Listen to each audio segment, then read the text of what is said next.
Nigerians encourage corruption, cites June 1st of the Punch newspaper.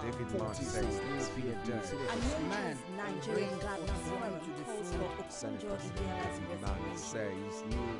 Page 2 of the Punch newspaper.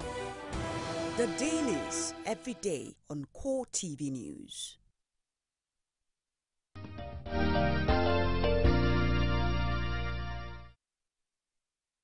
Welcome back. Let me quickly run you through top stories making headline on some of Nigerian newspapers. I just have three here: the Vanguard, the Guardian, as well as the Punch newspaper. Right, let's start with the Vanguard this morning. I've been in cage for 16 years. That's not me. It's Mr. President. And I believe you saw that also earlier. The writers here asks Nigerians to sacrifice for Buhari to succeed. Buhari will restore dignity of black man, says Rollins. The front page picture here also shows lots of colorful sayings. It's Easter celebration, and you see the engagement of Mr. President and other religious leaders, if you care to check. Impeachment. Police beef up security in Ekiti. That's on page 9 of the Vanguard. Presidential polls, the untold story of the peacemakers. That's on page 48. How to save our economy. Captains of industry tell Buhari, page 21. PDP, APC in fierce battle for Lagos, Rivers, Akwa Ibom. That's on page 8. All right, let's move away from there. On the back page for some sports now, if we can. CAF Champions League, Yimba crash out. Eminike in shock after Fenerbahce bus shooting. Obafemi Fire Sounders to win. That's on page 61. Warri Wolves qualify. You get details of that on page 61 if you care to check. Rampaging Ronaldo scores 5. Right, that's on page 63. Now let's check the front page of the Guardian very quickly. Lagos APC PDP intensify drive for non-indigenous votes. Monarch wants Igbo over Guba polls. Imo River State as battlefields. It's members of the orchestra on the front page picture and choir of the Apostolic Fifth Church at the 2015 Easter concert in Lagos. That's the picture on the front page of the Guardian, if you check. And one of the luckiest Nigerians, Jonathan admits, says it's hard enough. It's about time to retire to Otoke. You want to find out details of that if you care to check. Commonwealth doctors, pharmacists set agenda for president-elect. That's on page 5. Police beef up security as 19 lawmakers plan to impeach Fayose. They say it's fire for fire. We want to find out what that's all about on page 7. African leaders to hold Boko Haram summit on Wednesday, page 7. And the count is on. It's day 357 after the abduction of the over 200 Chibok girls in Borno State. I've been in a cage for 16 years, says Jonathan on the front page of the Punch newspaper. With the writer, president's wife, mother, absent from Easter service. Quite unusual. You want to find out why? Maybe you might want to check page 2 of the Punch. Saraki Akume, Goje, others eye Senate presidency. That's on page 5. I believe that there are also stories that David Mark is planning to defect to the APC. Lots of political rumors you'll find on some other papers because there's a lot of interesting arithmetic going on now on the floor of the Senate. Only card reader will be used for governorship poll. INEC is insisting this time that unlike what transpired where certain states were allowed to do the manual accreditation, only card reader will be used for governorship poll. That's on page 5. Why Jonathan lost? Sanusi is back on the front page talking tough. You want to find out what he has to say this time. It's on page 13. All right, no going back on Fayose's impeachment. APC lawmakers, page 13. Generator fumes kill man wife. Another day you read the paper and it turns your belly. That's on pages 14 and 15. 302 reps want to return to House in June. Page 2 of the Punch. Now we're going to start our discussion this morning by quickly refreshing your memory about Mr. President's message after the historic presidential election held on March 28. Of course, it spewed into March 29 in some areas, and then eventually sometime on April the 1st, we got the formal announcement of results by INEC. I'll be back with you after this. Don't go away. Fellow Nigerians, I thank you all for turning out en masse for the March 28 general elections. I promised the country free and fair elections. I've kept my word. I've also expanded the space for Nigerians to participate in the democratic process. That is one legacy I would like to see endure. Although some people have expressed mixed feelings about the results announced by the Independent National Electoral Commission, I urge those who may feel aggrieved to follow due process based on our Constitution and our electoral laws in seeking redress. As I have always affirmed, nobody's ambition is worth the blood of any Nigerian. The unity, stability, and progress of our dear country is more important than anything else. I congratulate all Nigerians for successfully going through the process of the March 28 general elections with the commendable enthusiasm and commitment that was demonstrated nationwide. I also commend the security services for their role in ensuring that the elections were mostly peaceful and violence-free. To my colleagues in the People's Democratic Party, I thank you for your support. Today, the PDP should be celebrating rather than mourning. We have established a legacy of democratic freedom, transparency, economic growth, and free and fair elections. For the past 16 years, we have steered the country away from ethnic and regional politics. We created a pan-Nigerian political party and brought home to our people the realities of economic development and social transformation. Through patriotism and diligence, we have built the biggest and most patriotic party in Nigerian history. We must stand together as a party and look to the future with renewed optimism. I thank all Nigerians once again for the great opportunity I was given to lead this country, and I assure you that I will continue to do my best at the helm of national affairs until the end of my tenure. I have conveyed my personal best wishes to General Muhammadu Buhari. May God Almighty continue to bless the Federal Republic of Nigeria. I thank you all.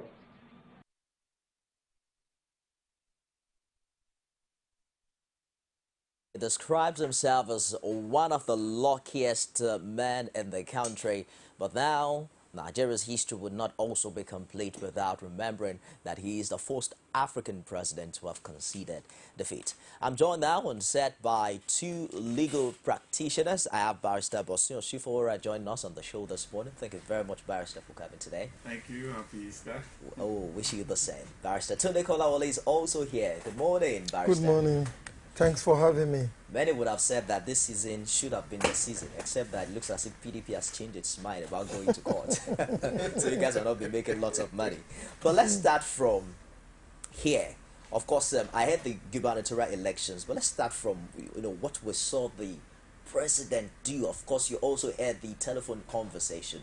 From your point of view, how would you describe that singular act from the president? Well, I think that was the best thing that ever happened during the election. So many players.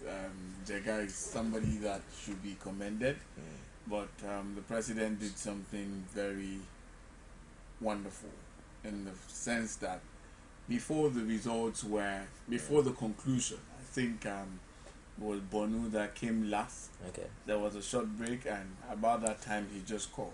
So before people will go to the street and say yes or no, he just calmed the nerves and made sure that everything worked perfectly well. So I think it's a commendable thing, and like everybody have proceeded, that that was victory in defeat for the president, and he will go down in history as having done something wonderful right? Even though some people have said otherwise, that what if this, what if that, but I mean that was honorable. We saw that first from Kyrie Fahmy, That's right. but I think we talked about that some time back, and that has a way of just calming nerves and, you know, putting everything under control. And, you know, because prior to this, the Niger Delta people we've had all kinds of things. Heavens will fall, this will happen. And if the person you want to fight for already concedes the fate, That's and right. he says no, but everybody should shoot their sword, then why, if you go ahead and jump on the street, start fighting, then everybody will wonder what exactly is your role. So that, for that, Mr. President has done, and that is enough for me to overlook anything he's done wrong, because he's saved this country. I mean, between last week and now, we've seen some, the economy is beginning to take some appreciable level. In fact, on a lighter note, I had some dollars with me last week, and I was like, let's just wait a little bit. Only to get there yesterday, and 20 naira has been shaved off the thing, so it wasn't much, you know, just about 500. I hope you came with a couple of those notes. So, and I'm like, that's good for the polity, you know. Everybody, even the soccer stage, they said the tension has been down. Everybody just he did something. That's the best thing he's done for his administration. Let me come to you, Barrister, today. You heard the president said that he's been in cage. It's like he's been in cage for 16 years. Should it be time also that we should watch out for people who have spent too long a time in government so that they can go and retire for a while? Well, that's also a very interesting one from Mr. President. And the president is not far-fetched in what he said. When you look at leadership in this part of the world, the way and manner our leaders are treated, there's no doubt about it that they're usually in cages, literally looking at even the way their houses are built to find out Mr. President virtually lives in a whole town called Aso Rock. You don't get that kind of a thing elsewhere. Look at number 3 Downing Street, where the British Prime Minister stays. We are told it's just a 3-bedroom flat by the roadside. And then you have our own president stays in a whole town they call them Aso Rock. Secondly, you also find that, especially when you look, you go to the Norwegian countries, countries like Sweden and all that. I have a friend who happened to have schooled in Sweden, and he said when he was doing his PhD there, the deputy prime minister or vice president was actually, he was staying in the same block of apartments with the deputy prime minister of that country. That is to say, the man also rented an apartment where an ordinary student was staying. And I said when the man is going to his office in the morning, he will go by public transport, that is the rail line in there, and when it's coming back, he also come back by the same process. Here, you don't find that kind of a thing. They are usually driving a long motorcade of vehicles, and then they live in a whole town they call houses, and most time they are surrounded by all layers upon layers of security. They don't go to public places like we go. Their wives don't go to the market like my own wife will go. Their children don't attend public schools anymore. They either take them abroad to school or they take them to some of these eyebrow schools that you find around there. So it's a cage, no doubt about it. How we are going to really begin to move away from that kind of manner in which we treat the leadership is what we should be talking about, because putting the leaders in that kind of environment gobs a lot of money in terms of sustaining, and that drained a lot of resources. You look at the governors do the same thing. The chairman of local government, the Senate president too, when you go to Abuja, you see him move around in a motorcade of vehicle. The Senate, the Speaker of the House of Representatives, and that is the kind of lifestyle we see. I think we should begin to de-emphasize that kind of a thing, not only to free resources, but also make these people interact with the people so that they will know where the shoe really pinches the other man on the street. Because when you live in a glass house like they live, you are never likely to see what is happening at the grassroots. Are we expecting to see a total turnaround from the norm? I had a guest sometimes last week who said that I think before the election he spoke with the vice presidential candidate who picked his call. And then I was just jokingly saying that, well, I think that's the last time you ever get to call him. You know, my producer was also saying that he spoke with him even before he was picked as the vice presidential candidate. You know, the man agreed to come to our show. But immediately after he was nominated, picked by APC, his phone immediately began inaccessible. How do you see this new administration building that bridge, or that bridging that gap that he talked about between the average Nigerian politician and the Nigerian people? All right, let me talk about the phone issue first. I think that is majorly for security purpose.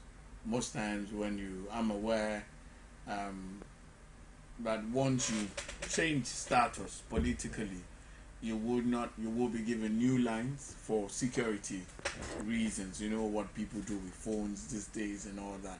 So I think that is as far as that goes. But the expectations are very high for this incoming administration. But I see a bit of departure from the norm.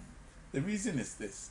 Now everybody is aware that votes are beginning to count. Now votes get counted and they count as well. Now, so if they go against the wishes of the people or the expectations are not met, we just have to hold on for another 4 years or less to put them out. And we put them out. So they knew how they came in, and I don't think that they will want to just allow our expectations to fizzle out like that. And there's a particular case. I don't know if we could go into that. The case in Lagos State. There's a case in Mushin that was so obvious. There's some House of Rep member who left the ruling party, went to relatively unknown party. But it's on record that his people, they love him. He does, minor things, transportation for kids. And in fact, my wife and I were talking, and she said, and I said that, but this man only carries kids to school. And he was like, if somebody helps your child, won't you follow that person? And it's a case in example. And I'm like, wow. If people said, I spoke with some people there because I was really interested in the outcome. And they said that a lot of people didn't even know the guy's party. They just go there and like, come, this man, they mention his name, and like, please, what is his party? They didn't even know. And they would tell them that this is the party, relatively unknown. In fact, they have no presence in Lagos. And he won. He won fair and square. Now, so people are beginning to see that, come, now votes count, votes are counted. Now, so even the incoming administration is aware, and I know that they would not want to do business as usual. So there's a tendency to move away from, they've seen what led to the downfall of this incumbent administration. So I don't think, common sense dictates that they would not want to follow it. It may not be too far from it, but I know that there will be some departure from the norm. From the norm. Yeah. It's all right. Let's talk about the political composition of the National Assembly as it is now. Interestingly, it just appears as if APC overnight, it was a miraculous change of status from the opposition to the ruling party. Of course, although the APC presidential candidate has called it a governing party and not a ruling party. But how do you see it work, especially from the legal point of view? When I'm beginning to look at ethnic nationalities, in choosing the next Senate president, the way it is now, the people from the South, South and Southeast seem to have voted for the PDP lawmakers, and they, as it is now, are in the minority. Is there a law, that limits the choice of Senate presidency from that minority? No, I don't think so. When you look at the rules governing who becomes the Senate president, there is no law that says it must be given to one section of the country or one tribe or the other. I think it's just for political convenience and a kind of trying to have an administration that is all-inclusive, so that a section of the country does not get marginalized. That is why most of these political parties have adopted a kind of a zoning formula. The country is so large, and if you want equal representation, if you want everybody to be able to participate, and you want a kind of all-accommodating government, then you must make room for such things. And it is not peculiar to Nigeria. Even when you look at most of these so-called advanced democracies like the US and then Britain and all that, they talk about carrying women along in politics. They talk about even ethnic nationality, African American. They talk about Spanish and what have you. I think it's a process of really getting everybody on board, which Nigeria has also adopted. And I think it has been working well for us as a people. Now, as regards what the APC might be doing, especially taking cognizance of what has happened, the pattern of voting in the southeast. I have heard rumors of saying some a PDP member might be persuaded to come to APC so that they can become eligible to become the Senate president.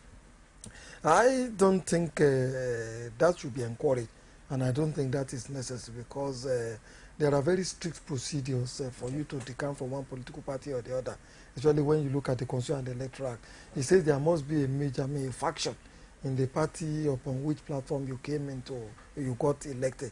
What faction would anybody talk about now to now decamp from PDP in the southeast and then go to the APC solely because of becoming the Senate president? And is the Senate presidency the only position with which we can get the people in the southeast to become part and parcel of the federal government? I don't think so. There are still so many very important positions which many people don't even think so much about. Take, for example, the Secretary to the Government, the position which Pius is occupying today. That is an extremely powerful position. All the ministers, all the head of parastatals and corporations report to him.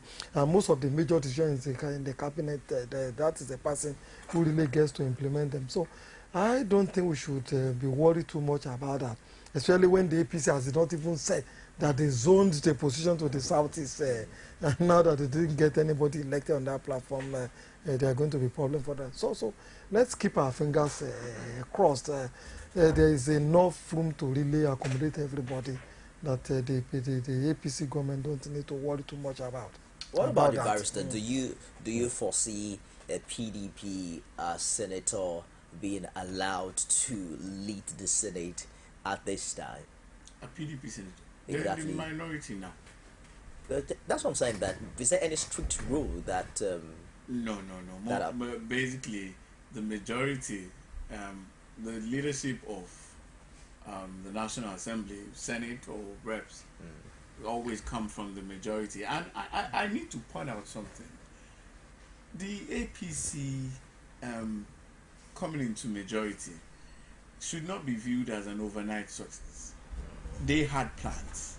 I'm privy to certain information that prior to this, they didn't go to the election based on chance. Okay. They went with an agenda. They knew what they were doing, and there were positions, though not concretely ceded to certain parts of, the country, but they had their framework already mapped out. So I don't see any problem coming out. And they wouldn't say because, I know the Senate president, he might now be the head of the majority. The minority now. So it happens. He talked about the US and other advanced democracies. You find that Nancy Pelosi used to be like what they have, like their rep in the US. And when the midterm elections came, the thing flipped, and she happened to be, and they've been coping fine. So as per how they will cope, I know they will cope fine. But I definitely, the Senate president, we saw in the papers when they said Saraki, in fact, a lot of people had tipped him. And, if you look at the North Central now, they're beginning to make sense when it comes to, if you look at the equation before, the North Central used to be the ruling party. Now they are still in the ruling party. It just happened that it's a different ruling party that we have. So everything, I don't foresee trouble. Let's look at what happens to PDP, because the wave of defection already kick-started in Edo State. General Charles Hariawe, who happens to be a stronghold in the opposition, the PDP, has now defected to the All Progressives Congress. What happens? Because many are beginning to insinuate much more defection. What happens to the opposition if this continues? Yeah, honestly speaking, I also am thinking we might see a lot of that. And that is because of the attitude of the average Nigerian elite. They don't want to be in opposition. And the reason why they don't want to be in opposition is not far-fetched. You and I do know that the federal government bakes the biggest cake in this country. And if you are going to be part and parcel of that cake, you don't want to be on the fringe of it and all that. You want to be in the mainstream. So because of that, you are likely to see more defections and all that. And not just defection on the part of politicians alone, even the business community too. You find out they begin to sing different tunes regarding how to really adjust themselves into very strategic positions so as to remain relevant. Before now, we had Mr. President, we had the President, President Jonathan in India. He had some advisors. You find out people like Aliko Dangote, Otedola, and all that virtually formed a kind of kitchen cabinet against the president, a Sunday board for him and all that. Such persons too won't want to be left in the cold. They still want to remain relevant as long as they could make themselves relevant.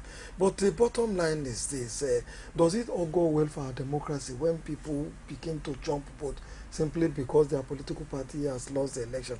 I don't think that is right. I don't think we should also encourage it.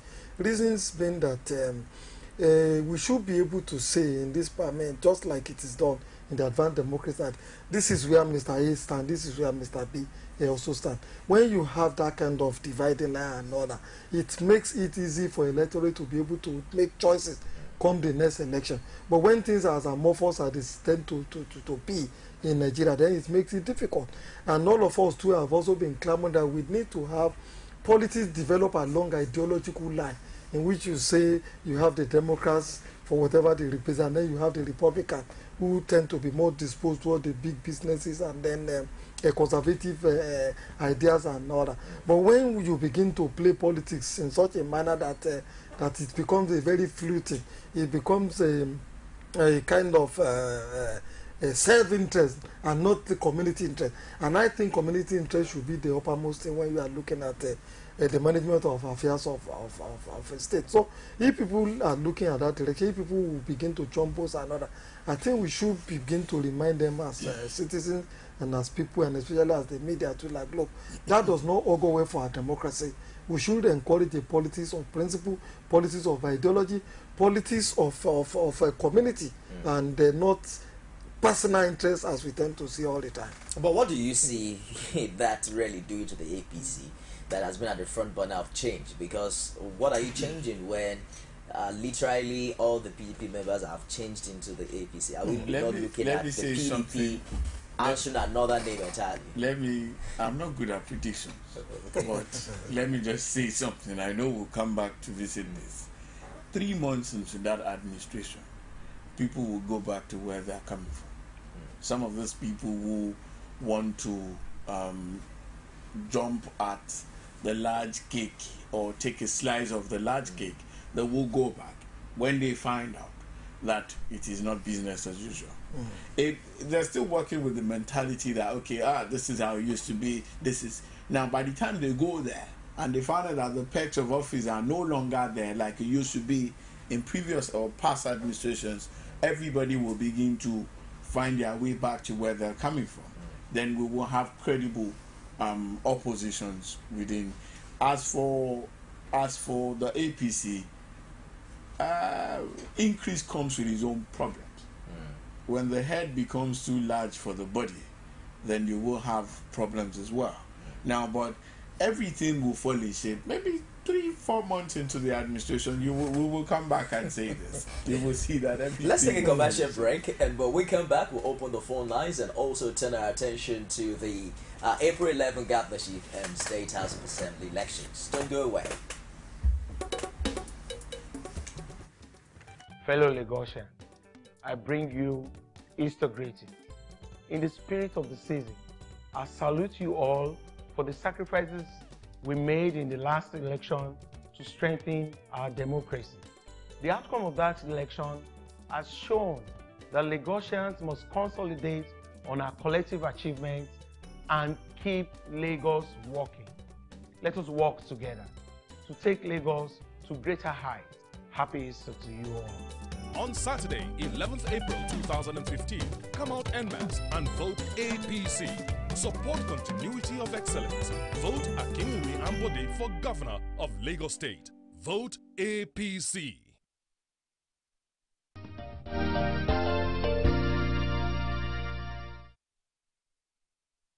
Welcome back. We'll open the phone line right away so we can get contributions from you. When you call in, endeavor to turn down completely the volume of your TV set so that we can do without the feedback distortion. Thank you very much, gentlemen, for staying the course on the show today. Let's turn our attention very quickly to the April 11 election. Many are beginning to talk about some states that are quite very important: Lagos, Rivers, Akwa Ibom. Maybe we should start from Lagos. Yesterday, I think it was a day before, we also saw, there's a lot of dramatic electioneering going on now. People who used to be, with the PDP now coming to identify with the APC. But how do you see people vote this time? Would it be, the same way? Because for Lagos, for instance, it was amazing that the APC only led with a few hundred, I think it was 100,000 difference, from the PDP. What do you see motivating the pattern with which Lagosians will vote at the time? Well, two things. The presidential election has upturned the balance. Okay. Before, everybody has been talking about the candidates of a particular party, that they're going to go for this person because they've seen him before, they trust him, and, they feel, okay, fine, APC is ruling. We don't really know this guy. Fine, in as much as they try to prop him up. Now, but there's this sense, in the past, say 4 days, I've been hearing things that come. While APC was in the opposition to the federal, they didn't get much. So we don't want to be the opposition now. So let's just flush with the center and we're good. Because, that was what happened with previous administration. So I see voting along that line. Then also, let me say this with all sense of caution. Now the Lagos votes, people are beginning to aware that, okay, now let's be specific. The Igbos are now coming up.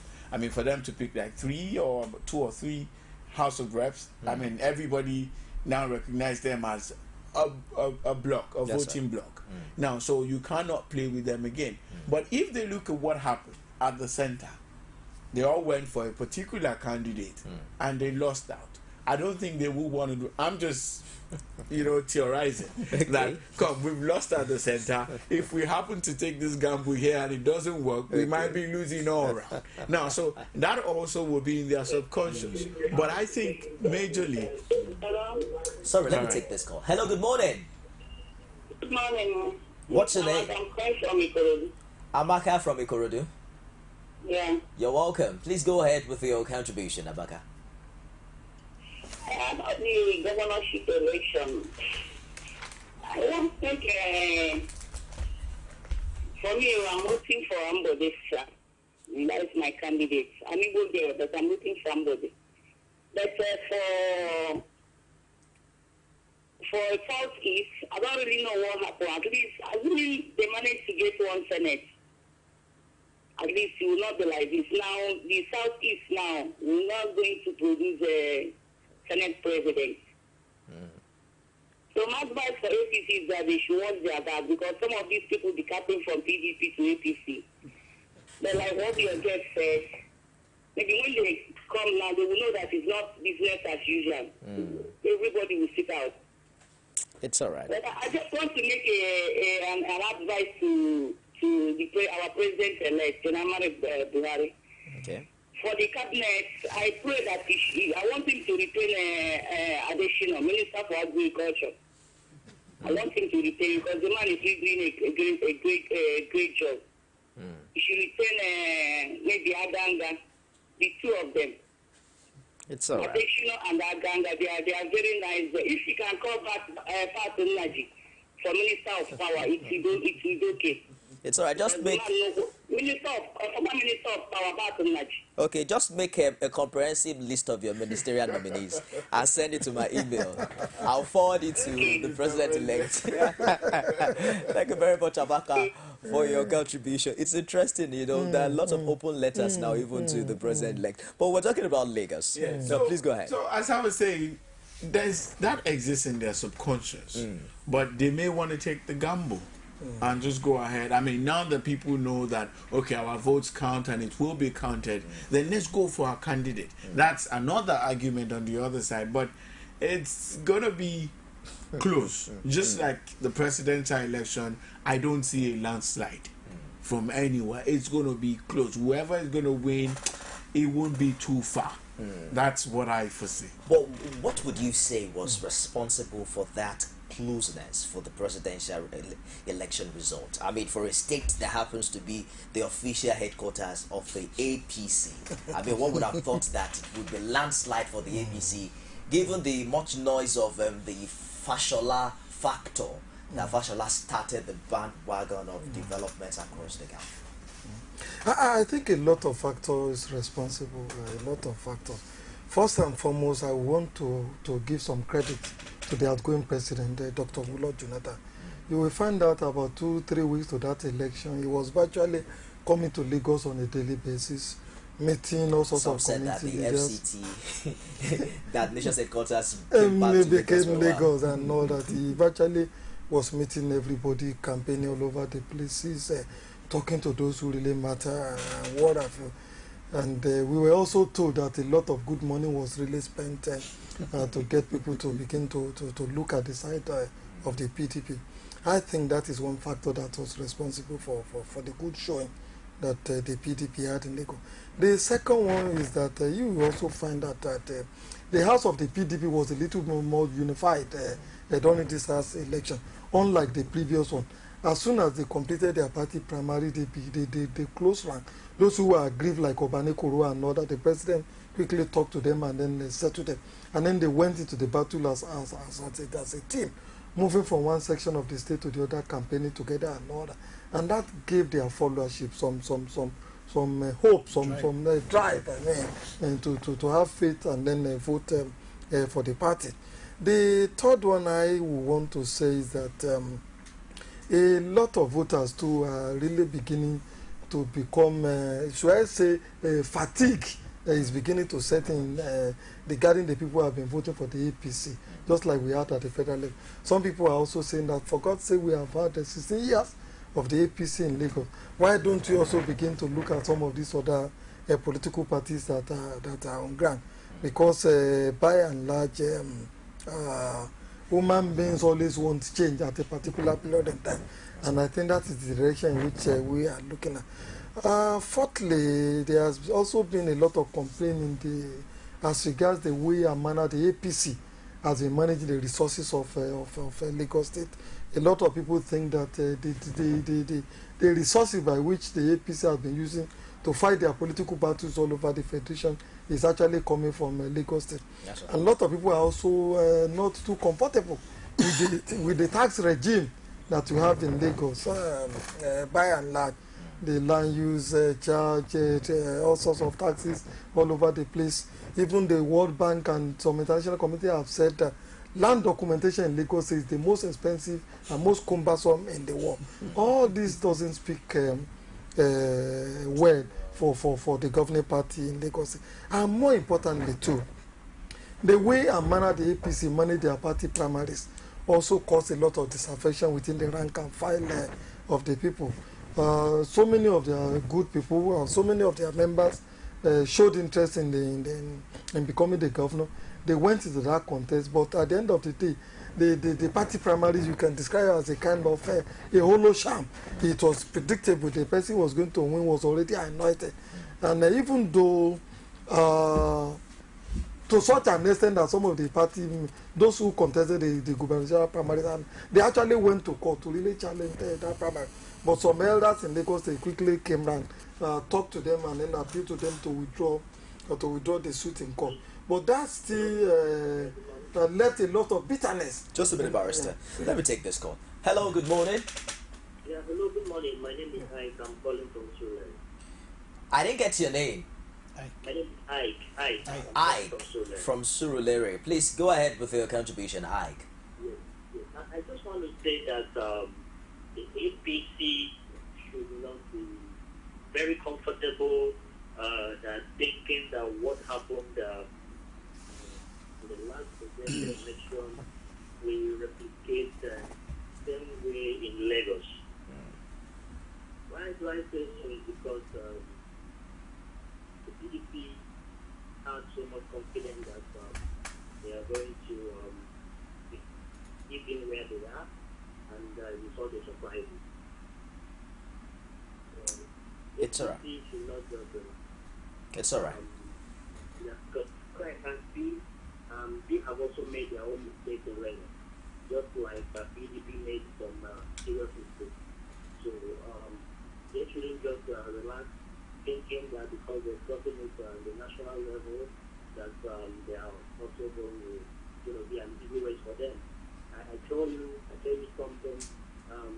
There's a lot of consciousness, there's a lot of political awareness. And people are beginning to see that personality matters. It's not about the party any longer. It's about the individual that will deliver. It's not about a group of people coming together and bearing a name. As a political party, it's now personality. So I tell you, negotiations are enlightened, and I think they'll be going for the best. That is just what I have to say. Thank you very much for your contribution, Ike, of the show today. Bearing in mind, Barrister, also, that prior to this time, it's been an open secret that Lagos has shown to its people that we wish the government at the center was for us. Things would have been better. Do you think that will also count, at the polls on Saturday? It could, and it may not count. The reason being that when you look at the politics that the people in Lagos have always played, right from is it the Second Republic? They have never really been at the center of things and all that. You had the Latif Jakande government, which was a unity party, as opposed to the National Party of Nigeria. That Lagos has never been. Yes, in the mainstream of Nigerian politics. It's only briefly when Samai Kotedola was in the NRC, and then became the governor of Lagos State. Not really because the NRC had a strong showing in Lagos State, but principally because of what we were talking about, disaffection within the Social Democratic Party at that period in time, because their primary was so acrimonious. At the end of the day, a lot of people defected, and then as a kind of a protest, they voted for Sir Mike at that election, and then he became governor. So if you look at the development in Lagos, vis-a-vis not being at the center, you will find out that they haven't done too badly, even though they have never been with the party that is at the helm of affairs at the center. And we must also not discourage opposition politics in our democracy. You find that the opposition has always been the engine room of democracy.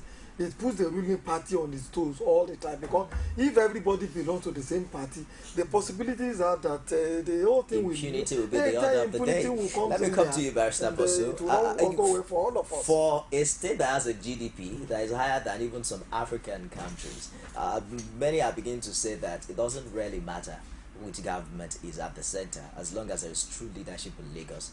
Lagos independently can provide for its people. How true is that? It does. It does matter. Let me start. Let's look at it from different angles. When Lagos State, when Asiwaju Bola Ahmed Tinubu was the governor, and he had that rift with President Obasanjo, then the way this thing works, the average person may not really feel the pain, like immediate pain. But over time, you will find that this thing is not working as planned.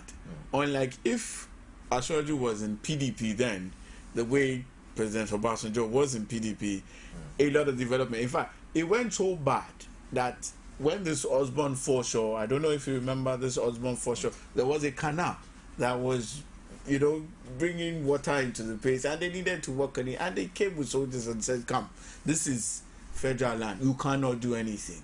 That's how bad it is when you don't align with the center.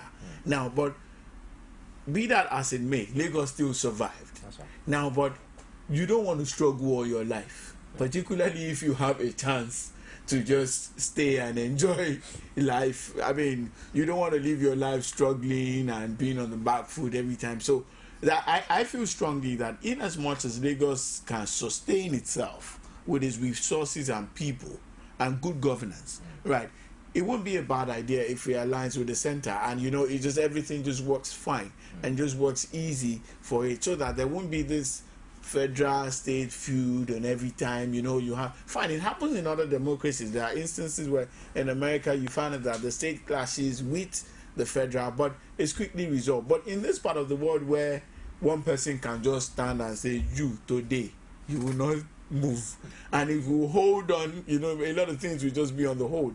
Now, you don't want that kind of thing. Now, so that I feel, I understand where you're coming from. We might have to wait till Saturday to eventually find out which way Lagosians will go, because they say they now say that Lagosians are the most unpredictable voters in Nigeria. Let's take this call. Hello, good morning. Quite noisy. I'm afraid we can't take that. Can you turn down the volume of your TV set? I'm calling from Lagos. It's better now. What's your name, sir? My name is Chief Aloysius Egon. Okay. From Isheri, also Lagos. Chief, Lagos. you sound like an Easterner. Yeah? You're an Easterner, right? Yes. Okay. Are you aware that some of your people met with the king yesterday? Do you follow suit with their submission? No, that is, we want change in Lagos. We want change in Lagos. Okay. We want change in Lagos. That is my opinion. That's your submission. Thank you very much. Quite concise and, you know, lucid. it's hitting the nail on the head. It looks like, but before we leave Lagos, how important do you think the Igbos really are to deciding who the next governor will be? Because for the first time also, we saw some Igbos being elected at the House of Reps level, you know, in the just concluded election. What role do you see them playing this time? That's a very beautiful question. Very beautiful question, if you ask me. What happened during this last election, the presidential election, is a graphic manifestation of the heterogeneity of the population of Lagos State. And the Yorubas will be deceiving themselves not to begin to recognize that diverse composition of Lagos. Let's even take it from the Yorubas themselves and Nora. We have been told times without number that most of the people who have become governors in Lagos State, right from Alhaji Lateef Jakande, we are told is from Omuara in Kwara State, and then you have a Tinubu, we are told is from Osun State, and then you now have Ambode that we are told is from Ondo State. And yes, the original Lagosians. I mean, so because we are also told that this is from somewhere in Osun State. So we haven't. That is still speculation. And what am I trying to draw out of this? It just tells you that Lagos is a very cosmopolitan place with a very diverse population strength. You have the Hausas, you have the Igbos, you have the Jos and all that. And if politicians are going to be planning, they should be planning their strategies along that perspective. And I think it all goes well for us as a people, because if you say you want a modern, united country, we shouldn't be emphasizing who comes from what particular place, but we should be looking at the quality of the human resources that these different political parties present before us, and then we vote for such. Some are even of the opinion that it's just a matter of time that we might have an Igbo governor in Lagos. I predicted that a long time ago. Let me say so. I'm sorry to butt in. The APC, in all fairness to them, they recognize this fact. Okay. Maybe not. Maybe they haven't come up with something like. If you look at, I think the commissioner for finance. Exactly. I'm trying to remember his name. Is Igbo. He's been in the cabinet for a long time. Then also, Joe Igbokwe is like the PRO of is one of the spokespersons of the Lagos APC. And a lot of judges. It's a recognition of the fact that this is a bloc. and you cannot ignore them.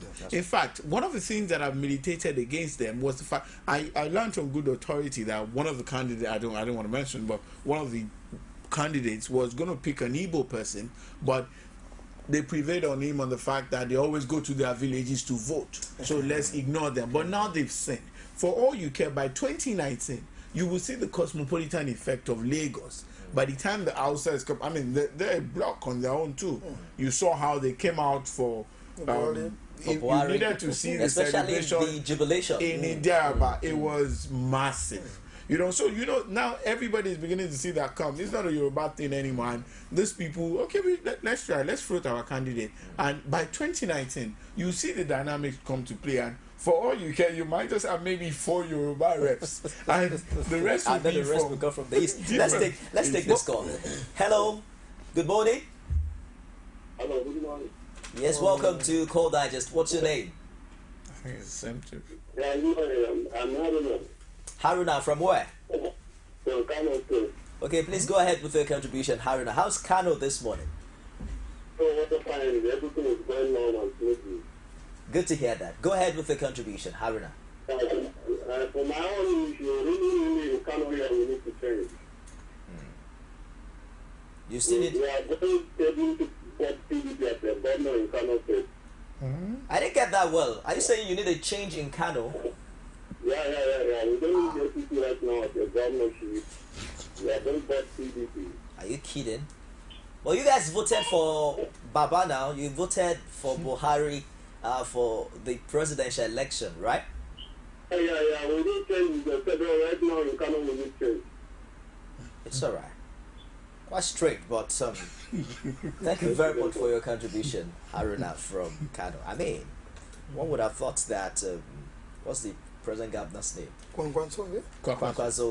There were reports that he did quite well and that he was also instrumental to the 1.9 million votes. But we're not in Kano anyway, so let's get back to Lagos. I was going to chip in something that even though we have seen certain ethnic groups beginning to vote in blocks and all that, it's something, however, we should not encourage.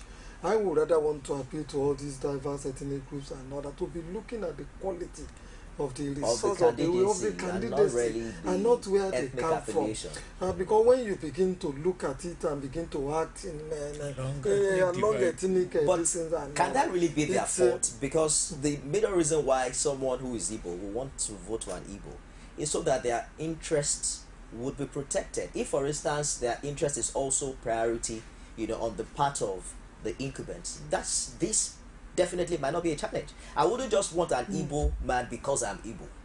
I want an Igbo man because I know that, okay, probably when it gets to power, I will get certain, advantages. We haven't developed to that level. That's a little bit advanced. Now that, in fact, like you said, it's a good concern in race. Now that people have recognized that, okay, fine, we're a force here, they can throw up any, for want of a better word, they can throw up any individual who has the money. He could be a numbskull. I say that with all sense of respect. And they say, okay, fine, we put him there. Now, the awareness is there now. So somebody will just come, okay, these are my people, let's do this, put money, throw it. And our politics is still politics of money. I saw people change their vote in front of me because of Indomie and 500 naira. Now, but you see, you don't want to blame them. I had a woman saying afterwards, she went to thank one of the, somebody from a party who gave her something and said that 2 days after we were talking, the guy is a friend. He said, thank you for the rice of the other day. That was what we ate yesterday and the day before. So for people that can still be swayed by 500 naira, then you can imagine what this ethnic thing will do. So people will just come, bamboozle them with money and carry their votes. Now, so what you're saying is a little bit advanced. That, okay, we look at the candidates and say, if an Hausa person comes and wants to be the governor of Lagos, if he has the brain, he has the wit, he has what it takes, I would rather follow him than, why is everybody following Buhari? It's not because he's wrong. But are we also looking at the bright side of it? That at least now we have a state like Lagos, that even the initial indigenes, who are the Yorubas, are also magnanimous enough to allow other ethnic nationalities to grow their businesses. And I think that's why certain tribal affiliation can say this is the people we want to vote for. It must have been that there is a conducive atmosphere, environment that has accommodated them over the years, and that is making them grow stronger and stronger. Is there any positive impact of that on nation building, after all? Yeah, there is no doubt about that, but let me look at it, trace it from an historical perspective.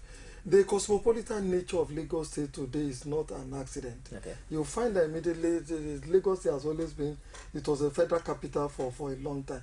And when it was a federal capital, you find out all sorts of civil servants and different people from all parts of the country would have to come to Lagos to reside in there, work in there and all that. Their children also are growing there. And you also have the influence of the seaport in there.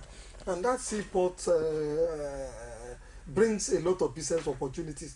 And wherever there are business opportunities and other, people will tend to gravitate from where there are no business opportunities to that kind of a place where there are business opportunity.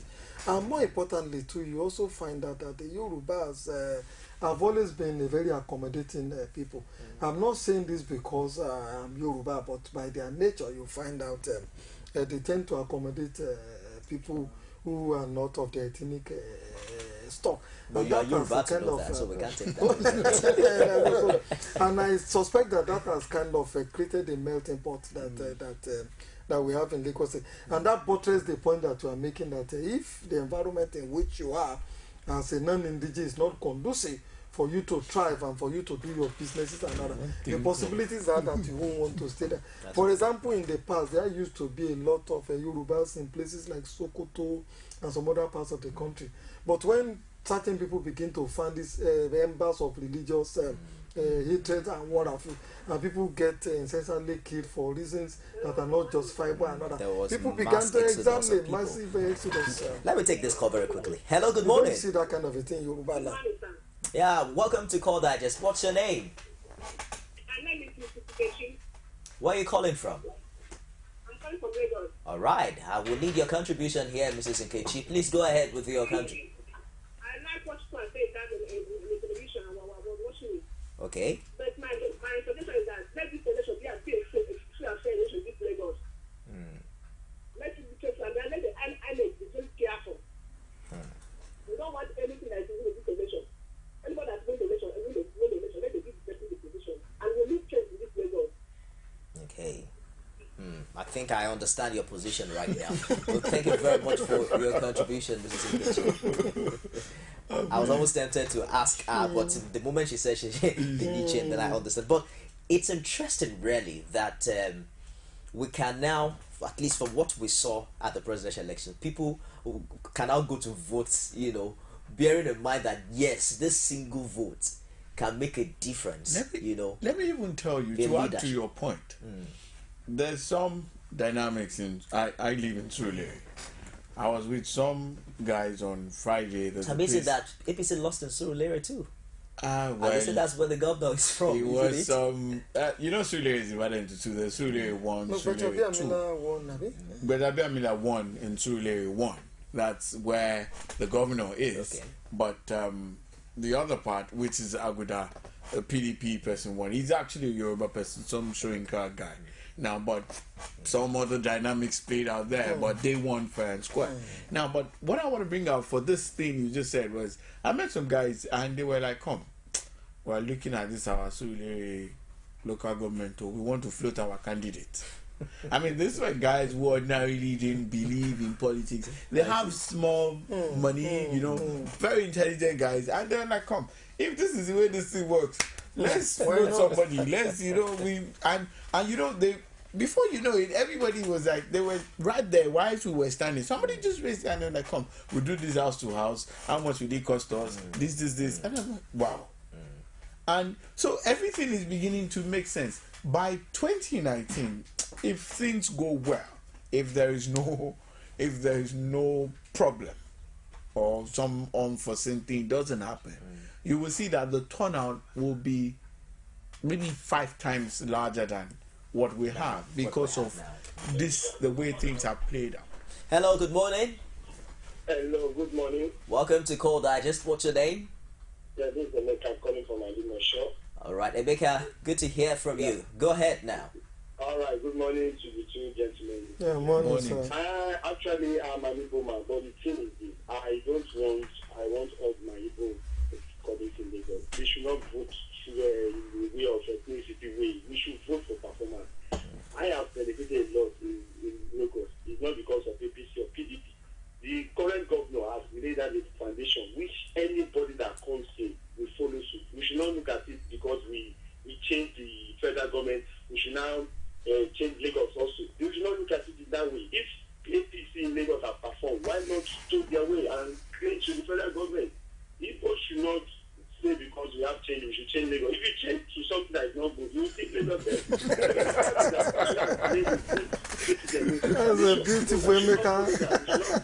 Using that ethnicity law that says we want to vote PDP, we want to vote this, we want because of change. No, people don't know the meaning of change. People want them to worry because of certain reasons. It's not because it's the change is a terrible word to use now. Please, it's all right. all the people in Lagos, not because of tribalism, they should vote their conscience. But me, the APC state government have performed very well. Thank you. It's all right. Thank you very much, Emeka, for your contribution. It looks as if it sounded more like a revenge vote. We voted for president. He did not come in, but now we can upturn things. But let's move away from Lagos because we can stay there forever. Let's go to Rivers State. Amazingly, prior to this time, I would have thought that Amechi would have put some stunts because for PDP to have had 1.48 million votes, and then the APC had 68,000 votes. It sounds unimaginable. That's not a fair contest. Do you see that reflect on the gubernatorial polls? But you have seen what happened since the vote happened. There's a trend in Rivers.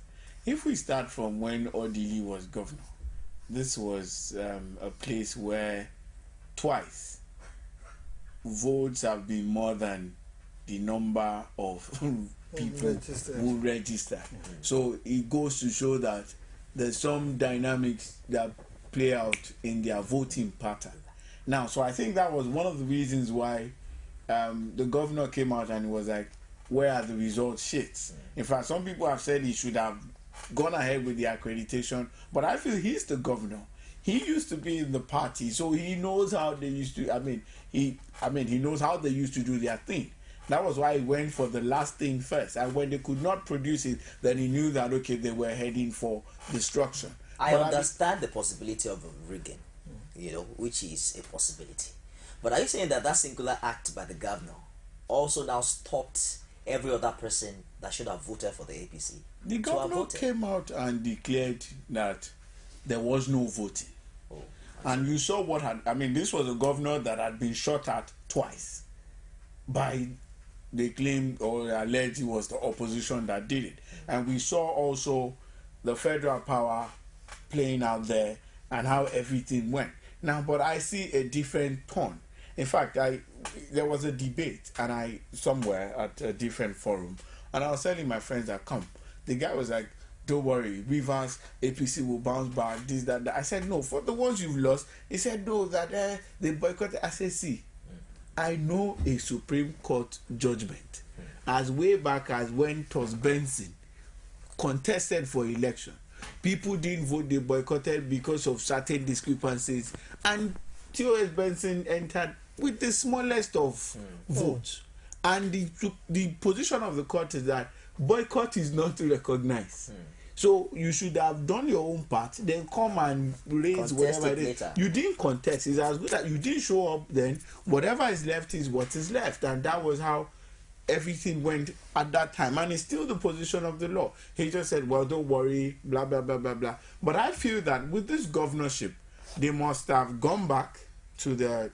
But I don't know how it's going to happen, because I saw something on TV yesterday, some guys protesting in Eleme that one of their persons was killed, this happened. So I don't know if an election will still go on. If security measures and proper security measures are not put in place, it may not go well. Let me take this call. Hello, good morning. Good morning. I'm calling from Lagos State. Ify from Lagos, man, we are going to have a lot of Eastern callers on the show today from Lagos. Ify, go ahead with your contribution, please. Ify, I'll need you to turn down the volume of your TV set. I agree the men in the house. I appreciate what you people are discussing. Okay. Okay.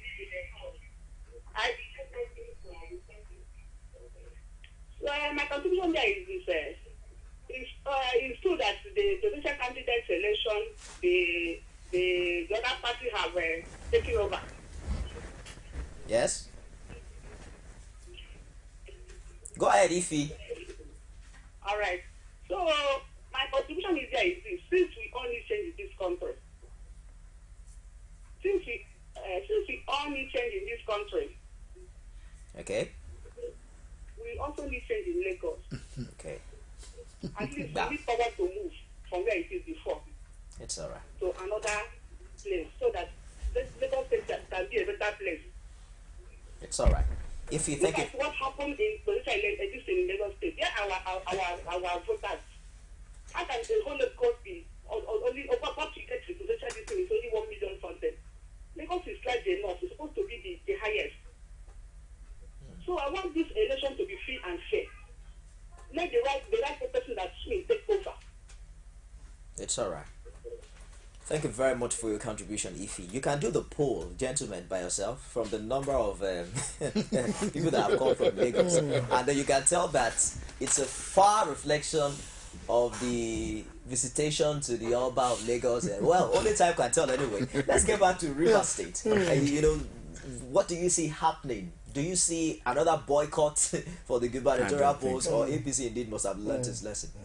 Yeah, let me say this, that it may not be too good for us to start using what happened in River State during the presidential election as a yardstick to measure the wishes, aspirations of the people of River State, of the voters.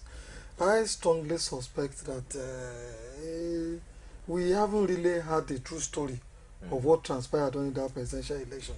And I take my cue from the fact that you will remember at a particular time or shortly before voting commenced, certain people had raised the alarm that one of the candidates had actually been smuggled into the INEC headquarters, and that the coalition had even started when voting had not started in all the different polling booths and other.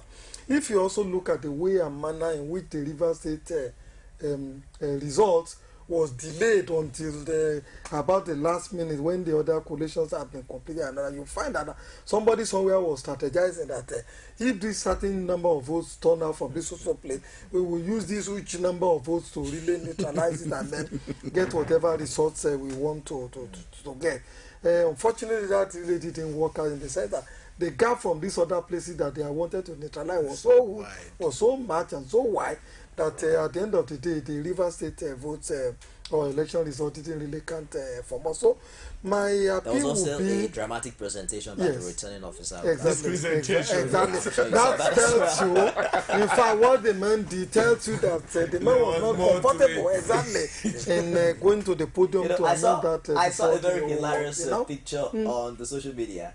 Someone was watching TV. He also, put on his torchlight on the screen of the TV. Apparently, this will help the professor to see. Exactly. So that drama also tells us some stories about what happened in there. My concern with the security people, especially the police, and I say this because of the experience we have had in the past.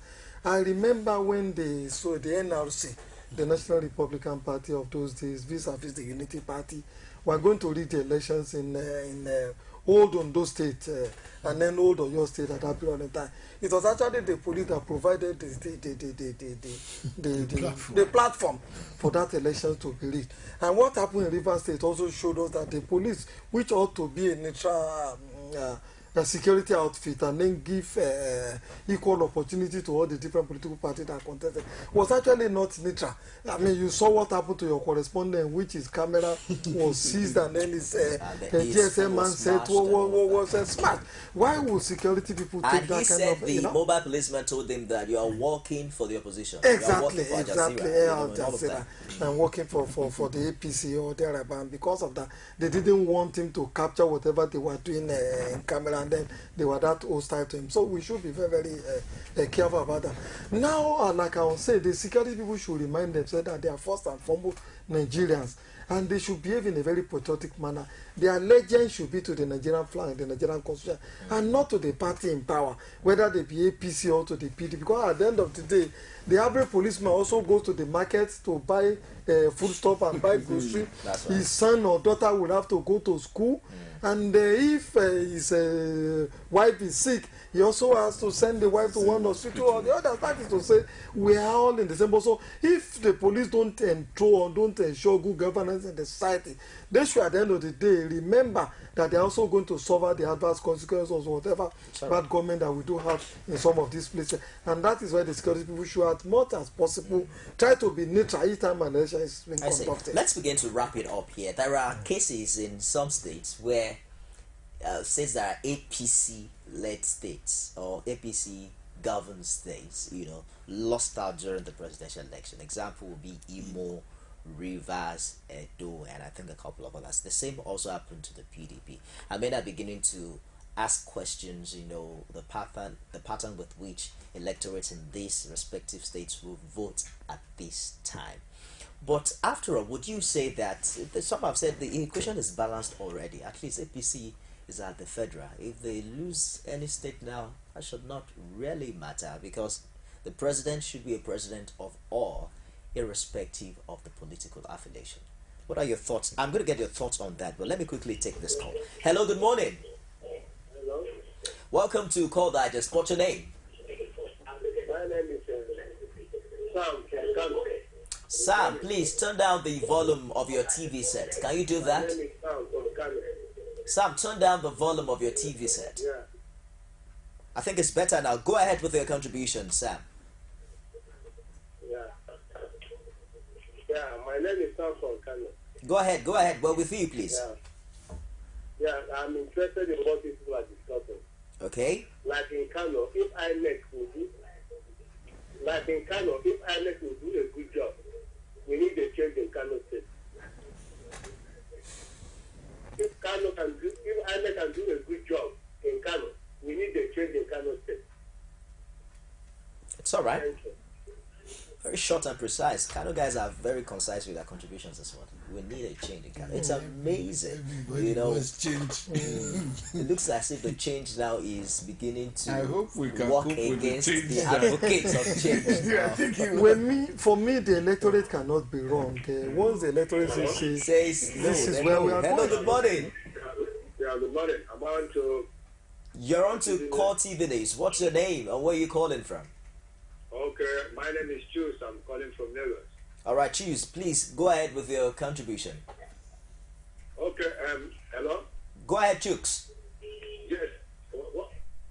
I'm trying to contribute towards the program. Don't try. Go ahead. Contribute right away. What I'm saying is this. Most of the callers that are calling are people from the southeast zone of the Nigerian nation. That's right. The fact is this. They are still, swimming in the territory of the defeat, which Mr. President had last Saturday. Okay. So they are just so sentimental. With that anger, they felt everywhere, both Lagos, Kano, there must be a change. That will never happen. You can't change something when something is good. I've already warned them. That was why they lost out by supporting Jonathan. Right now, they are trying to use that anger, infecting that anger in Lagos, which is not going to happen. You understand? Otherwise, they will lose out again. That is my contribution. They should be very careful and play politics like reasonable people and not on sentimental issues. Thank you. That's my contribution. Thank you very much, Cheeks, for your contribution. It's getting interesting. I think I should have been asking all the callers if they have their PVC. Of course, I guess they do. Talk at this time is cheap. Let's round up with Ekiti. You know, lots of things to talk about. Ekiti elections will not be holding for the governorship election, but of course the State House of Assembly. And you know what happened during the presidential election? Of course, the PAP won, though the APC got about 120,000 plus votes for Buhari in that part. What do you see play out, given the notice of impeachment now? You know, set the governor. I think, like I said before we came on set, we have to be careful. This may just be a banana skin for the incoming administration. They have to look at it and find a way to prevail on these guys. Something as simple as that. Well, from what we have seen, the governor seems to have the backing of his people. The legislators have a legitimate claim. Now, if we don't find a way to stem the tide, it can consume more than people. Many are saying the onus really lies on the governor, who has all it takes. He has the yam, he has the knife, he can do with it whatever he likes. I mean, just bringing people together across board. He cannot. The governor is aggrieved. The legislators, both of them have legitimate claims. But you see, sometimes... And you see the passion with which they talk about this. It's not all about being right. Sometimes you leave your right so that you can... for the overall good. Because I'm very confident that if they don't manage this thing, it will become a conflagration. We have and to wrap it will up not now. be good. Let me just have your opinion on this very shortly. Yeah, I want to blame Mr. Fayoshe for whatever disaster may befallen. Why do I say this? Aregbesola was faced with similar situation when he became governor in Osun State. There were more PDP in all the Osun State House of Assembly, more than the APC. But by and large, Aregbesola was able to manage the situation he met on ground until another election was conducted, and then his party became the majority in the House Assembly. But to find out from day one, Fayoshe wasn't interested in really managing what he found on ground. He just like wanted to ride roughshod over the people he met on ground. And I'm saying, look, these were people who were also voted for by their people. They came from certain constituencies and all that. If you are a governor, one would expect you to behave like a statesman and be able to carry everybody. Well, you're saying that by this time, all of this 19 APC legislators should have defected to the PDP. No, I'm not saying that. Because that was what I'm saying is, there's true. He could have been able to manage it, even though, because these are also reasonable people. Look at the Speaker of that House of Assembly. He has a PhD. Ordinary people don't have. But once you have attained that level, your level of thinking, your level of perception, so if I become quickly, I think his people management skills, the governor, his people management skills is bad. Look at what Jega did with Orubebe. Exactly. For all you care, Nigeria could have blown. You don't want to have Fayoshe from that. Exactly. No. He will make a mess. I want to disagree slightly with my colleague that you just have heaven will fall. That if Fayoshe is impeached, heaven will not fall. I have said it as without number. I suspect that we are overemphasizing Fayoshe's popularity. Okay. Remember, Fayoshe contested before as a senator under the platform of the Labour Party, and he won that election woefully. It was the resources that the PDP put behind Fayoshe and the federal might that really made Fayoshe to become a governor this time around. Thank you. Good to have you always. President KOLAWOLE, good to have you always. Thanks for having me. That wraps us on the show today. News breaking: fire raises INEC office in Imo State. Lots of street fires this day. So we'll bring you details of that story subsequently. I am Nifemi Ogunto. Stick around for the top of the hour news.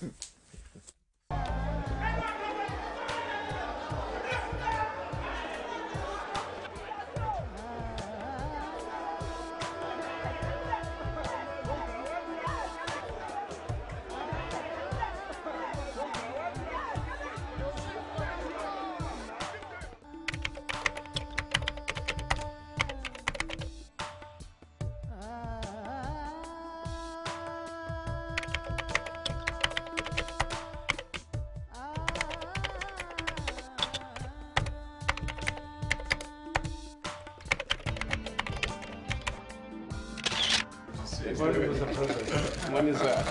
How are you, Mr. President? How are you, sir? How is the campaign? How